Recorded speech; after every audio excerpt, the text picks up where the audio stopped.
Hey everybody, my name is Marcus, and in this video I will show you a simple way how you can mobile preview in Editor X. So let's start. The first thing you want to do, it should be in simple Editor X, and when you're gonna be here, you have three options here. Next to the pages that you got here, you have options to see for tablet and for mobile.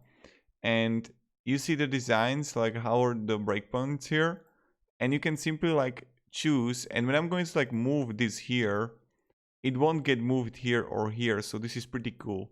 So when I'm going to edit for mobile and you edit everything here on mobile, it's always going to change on PC. So you always need to optimize that you got for normal monitor, also for mobile. And that's pretty much it. So thank you very much everybody for watching. If you have any questions, guys, ask me down in the comments. I'll be really happy to help you and provide some guidance. And yeah,